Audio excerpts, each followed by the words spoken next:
Next question is from Sasmita. She's my wife.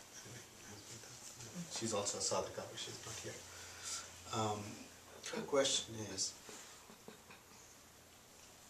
when we come on the path, it is by definition an act of grace that we are actually able to find a guru and get on the path.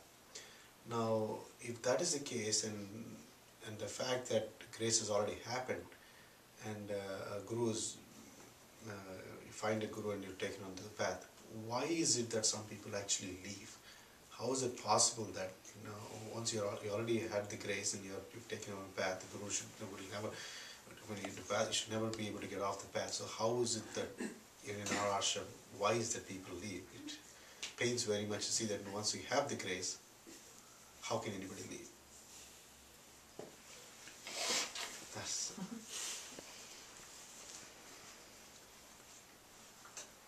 That's simple. Grace is a gift that's offered by the universe. But ego has the free will to accept the gift or not. Okay?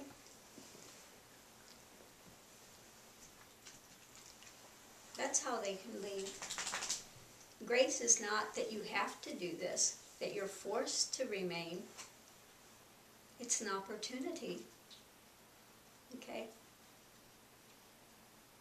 That's like saying, well, God, if God is so loving, then why do bad things happen in the world? People choose to cause war, to have ego, to have anger, to have hate. God doesn't force them to have that. Just like God is not going to force you, or the divine essence is not going to force you to remain on a path.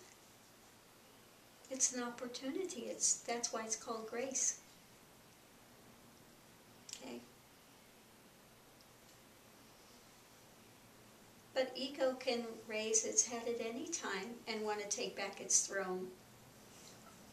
Okay? Because the grace that's offered is not always easy. It has tough love with it.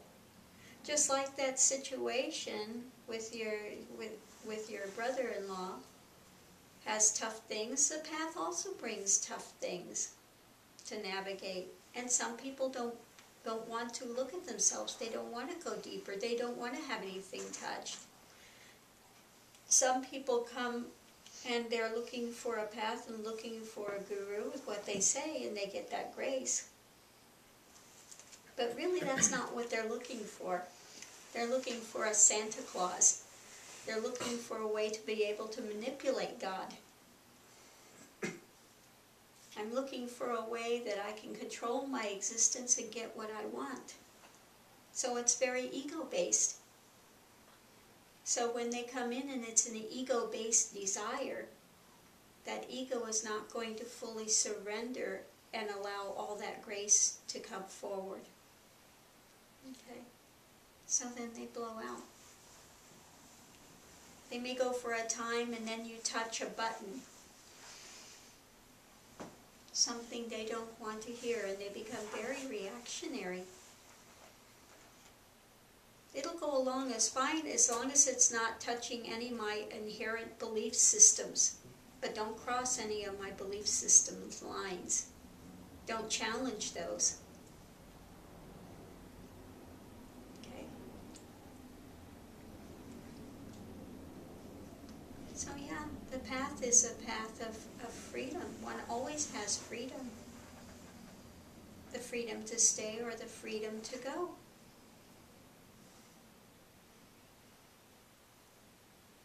The freedom to seek the grace and to remain in that grace, or the freedom to take back ego and say, I don't want the grace, I don't want that.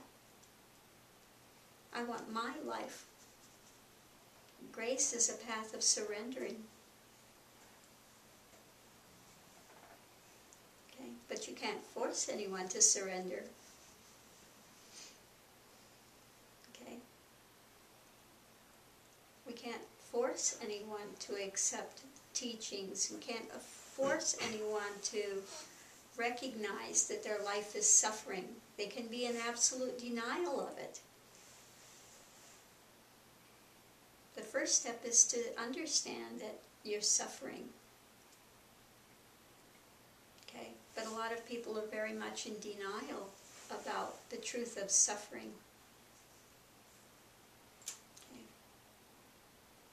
It's like I said, you can bring a horse to water, but you can't make it drink.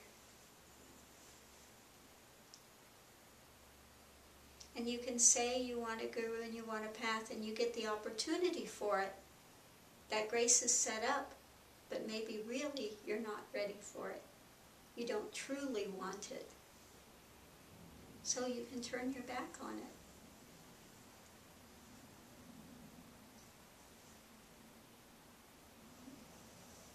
Yeah, people, and it is amazing to see people benefiting from the path, and even after some years' time blowing out.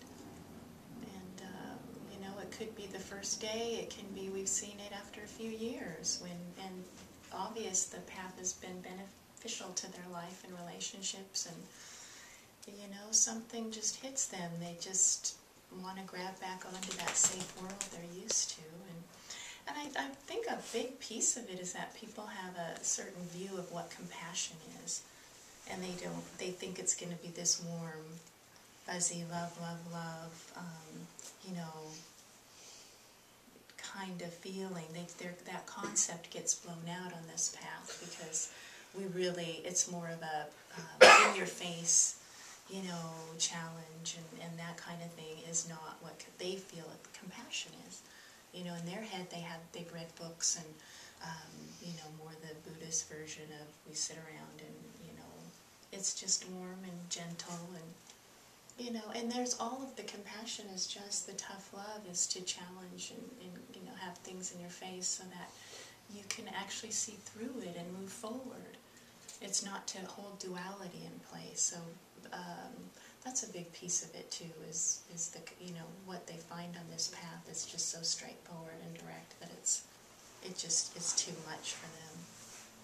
And so they move on, and free will. They move on because they want to go where they can settle into and feel comfortable.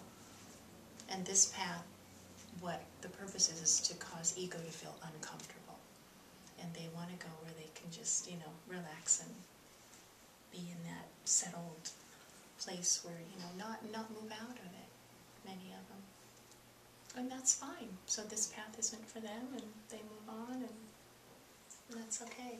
Yeah, so many want to build ego. And they want to,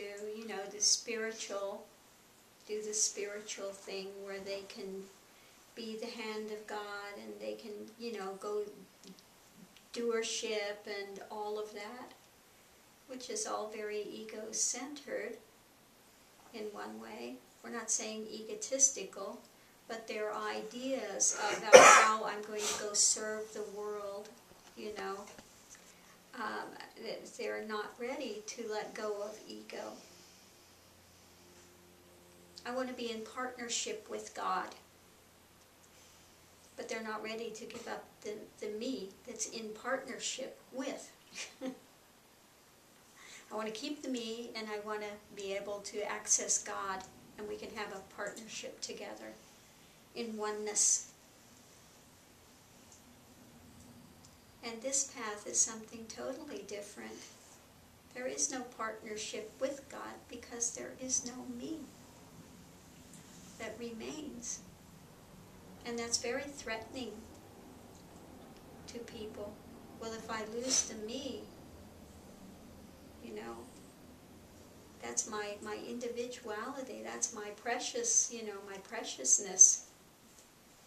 So people think they're going to lose something. Nothing is lost. Nothing of benefit is lost. But this just simply isn't the path for 99% of the world.